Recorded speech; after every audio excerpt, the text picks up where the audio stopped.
I've never been a fan of crab legs, but when it comes to Monster Hunter, bring on the crabs. Welcome back, classy crew of Elgato. How are you? This is the first proper journal in my quest to complete all of the quests in Sunbreak, as well as Base Rise, because I never finished there.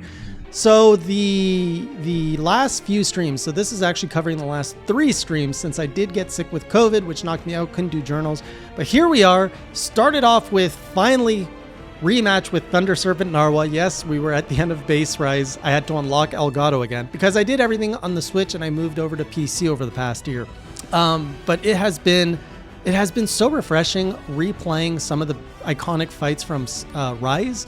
I just appreciate everything so much more now. The Thunder Serpent Narwa, when I first played it, I remember I was left a little unsatisfied with it. But when I was playing it this time, everything just felt epic. It felt cool. I was appreciating things. I don't know what it was, where my state of mind was last year. I think I was trying to recapture this feeling of Monster Hunter World, which is drastically different. But now, just having played 3 Ultimate, Monster Hunter Rise, and you can see in my last journal, I was really appreciating a lot of things going from 3U to Rise. And refighting Thunder Serpent Narwa was just fun. I had a good time fighting it. I had a good time using the artillery, reading the tales, missing the Dragonator. I was so upset. I was like, oh, wait, he's hovering there. She. And then, oh, I have a Dragonator switch. I do it. And then I pull it and I miss. It was the most humiliating thing ever. I was like, oh my God, did it miss? So anyways, that opened the gates to freaking Sunbreak content. We got a crab that kind of came into our territory and I had to go fight it. This thing I love so much. I love how it moves. I love the sounds that it makes. I love that its face is the biggest squishy spot ever. Like, it's hard everywhere, and I just know I'm like right through those crab legs. That's where I gotta hit you because your face is squishy and he's all foamy at the mouth. It's brilliant. I love it. And the way that it moves, he just moves like to the right and he moves to the left. Great. I don't know what happens when he blocks, but I learned from fighting crabs in Monster Hunter stories, you never attack a crab when his fists are up and waiting for you. So his fists went up, I'm like, oh, I'm not going to touch that. And then finally he went back and I like smacked him in the face and it was just a good time to, and he was like, yeah, so the crab was great. He had some moves I was not expecting. Was not expecting him to jump in the air and pound me. And that is something I'm noticing. Pretty much every monster that couldn't do it before is now able to pound me. It's just pound, pound, pound. Master rank variant, or not variants, just master rank versions of a lot of the old monsters now all have pound moves. Freaking Aknosom pounds his face into you. Tetra pounds the freaking earth into you. Everyone's just pounding their faces and bodies into you or into the ground or both sometimes. Kezu stretches his neck out now and just flops that big, disgusting, lengthy, girthy neck of his. It's disgusting. Like, he's already disgusting enough as his compact self, but now they have to elongate him and just put his veiny neck thing all over the map. It's disgusting. It's gross. So, Hermitor was a fantastic introduction to Elgato and all the new content in terms of monsters. First monster impression, fantastic. Love it. Next, we get introduced to Fiorine, which freaking fantastic. Just love it. I'm going to be simping for her. It's my new favorite NPC. Way better than the twins. Way better than freaking anybody in Kimura. And I love her style, love her armor, I love her weapon. Even though I don't play much Sword and Shield, I do love her weapon. And love her hairstyle, love where she's from, love her accent, love everything. And so, yeah, went back. So we got introduced to Elgato. We got the whole, like, the music as we're on the ship, and then, like, the beautiful logo splash. And, oh, man, you get the goosebumps everywhere. The music in this game is so beautiful. I don't really... There's a lot... I enjoyed the music of Rise, but there's something with that style. I don't know if it's just I don't like the maybe like the I don't know what to call it, but that style of music from Rise. But like opening the game, for example, if you leave the game when you're in Kimura, you open up to the title screen of base Monster Hunter Rise, and it opens up with the twin singing with vocals, and I'm like, I don't always want to be greeted to a game with someone actually singing in my ear. No like hate on the maiden. But if you leave the game and come back from Elgato, you get introduced with a title screen that's just this like panoramic view of Elgato, the beach. It's just like this beautiful, like serene, like nice little instrumental music playing. And it is just so soothing. It's so welcoming. The first time I experienced that, I had trouble starting the game because I'm like, I just want to sit here. I just like bring on some coffee, bring on like some baked goods. Let's just chill to this title screen. It's beautiful. Whereas on Rise, I'm just like so tired of opening the thing and all you hear is like, it's like, just chill. It's a lot of noise right now. We don't need this. And then the Quest Complete music is good too. Like it just feels more epic. Like you've got like I don't know the instruments. I'm not a musician person, but it just feels more triumphant. It feels more Monster Hunter. So when it comes to the music, those are the two really iconic ones that stood out. But everything, I've just been loving the music. Love the theme song of Elgato. Just, it's serene. It's peaceful. I feel at home. I love it.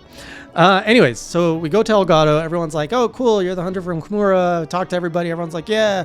And then they're like, wait, we got to teach you about Switch skills, but we don't have an arena. Back to Kimura. Think about like story-wise. I know we don't care about that in this game, but you're freaking in Kimura. You're the hunter of Kimura. You're like in your town and you're like, all right, what goes on in these far off lands? And they're like, oh man, stuff's going pretty bad. We need your help. All right, let's get on the ship. And everybody's like building this up. Oh, we're going to Elgato. You're going to go to a crater. All these things are going to happen. You're like, all right, get on the ship. You get there. Everyone's like, oh, you're the hunter from Kimura. And you're like, yeah, it's me. I'm the badass. And then everyone's like, cool. All right. And then freaking your master's like, okay, we got to go back to the arena because they don't have an arena here. And I got to teach you new skills. Back on the boat.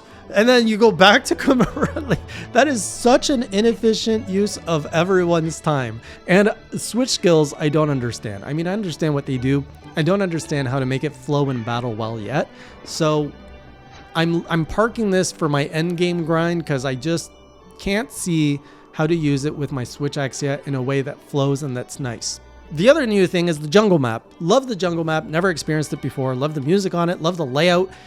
Just pretty much any path I take, I get to collect a lot of spear birds naturally, which I'm a lot more aware of now. I'm paying a lot more attention that I need these spear birds because I got to fill up my health and my stamina against these master rank monsters because they're just eating through it like crazy. And also, we got the blue things. The Velociprays are here. Hope there's no Velocidrone because I'm still scarred from that freaking Monster Hunter 1 quest. But yeah, Velocipray here. I love their blue sheen. I killed so many of them, and I made the whole armor of it. That's my first master rank armor. It's made by my Velocipray armor, and I look nice. I'm very blue.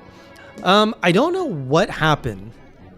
I used to complain about Rise with the monsters feeling small. And this, I don't know if it's because I was conditioned to World or what it is, but now everything feels big.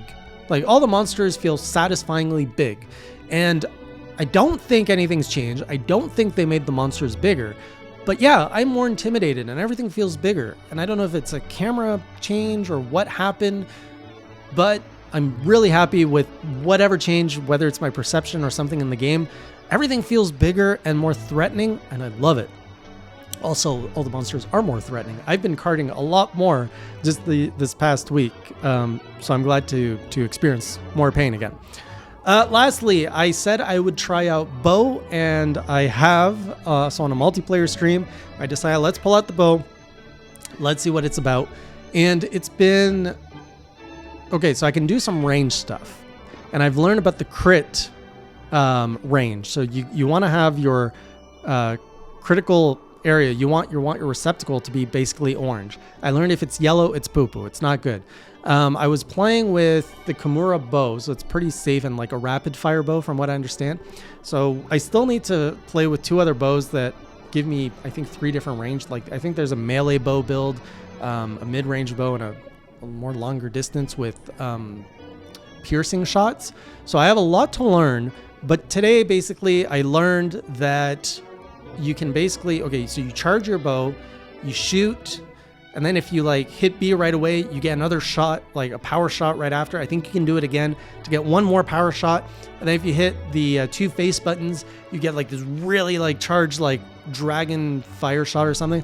And I learned that you don't want to do that one too much because you're stuck in place for a long time and you can get hit easily. But the other thing is basically dodge, charge, shoot, hit B, for your quick shots 2 times. And then I've also learned if you hit RB in the face button, top face button, you can do like a backflip, and then that lets you regain some stamina. So that's kind of the little combo I learned about and that I'm using. And I was using it in multiplayer, so it's not quite the same as going one-on-one and really depending on your skills. But I'm glad that I'm not just feeling like a potato shooting some potato shots. I was seeing some nice damage numbers on my prey, which made me satisfied. I know that there's a counter move. I don't know how to use it very well. I know you hit B, but the timing and all that, I just don't have yet. So this is something I'm going to just gradually try to grow with. I want to have more weapons to try out. I still love the switch axe, and it's hard to put down even a tri-bow because I still have so much fun just playing with it. Like, I'm not bored of this weapon. It's been a year and a half that I've just been killing everything with switch axe, and I'm like, I'm still good. I just want to keep switching and axing. But yeah, I got to push myself back into my discomfort zone and learn new things. So the bow is slowly coming together. And now I've got, like, I know people out there collect like all of the weapons that in a collection. So let's say switch axe, they would build all the switch axes possible. And I'm looking at them, I'm like, oh, I kind of like that idea. I kind of like the idea of, like, especially in Sunbreak where you can actually see all of the tree and you can see all the final versions of the axe. I'm like, I could get behind that. I would love to just have all the axes available, and then when I want to go hunt, I'm like, oh, what are we gonna hunt with today? Let's pick this one. I'm not committing to that, but I am finding it appealing. So if I come across axes that I can build and I have nothing else to do with these parts, I'm going to start building all of the axes. So that's where I'm at. I'm at Master Rank 2 now. My Hunter rank is up to 35, so I have unlocked Chameleos, and I was surprised because I hadn't fought him very much in my base Rise playthrough, so I was surprised at how fun he was to fight again. And then I've also unlocked Hunter rank 30, which was the Kushala. Just so happy to see these old friends like being unlocked and stuff. It's really fun. So the next one is Hunter rank 40. I forget what unlocks there. But at the same time that I'm trying to like catch up with my high rank quest log and everything that I had from my Switch save file. Yeah, I'm grinding that at the same time that I'm grinding up my Master Rank. So Master Rank 2. Oh, I totally forgot. Blood Orange B-Shot, and we almost forgot about Bob, which tells you a lot. That's how forgettable he is. I fought Bob. He's basically B-Shotton with more fire. I have nothing really exciting to say about him. I'm not a big fan of monkeys. And this one doesn't really do much. B-Shotton doesn't really stand out to me in any way. I prefer this one. I prefer Bob over the base one just because he's not flashing you. He's not poisoning you. He's just trying to burn you. And he's like he's playing with his pine cones. I respect the guy who plays with his pine cones. So I will see you on the next journal. I don't know what's up next, but I will be breaking through Master Rank 3 and probably 4 by the next stream. So until next time, keep it classy. Do do do do do do do do do do do do do do do do do. Subscribe.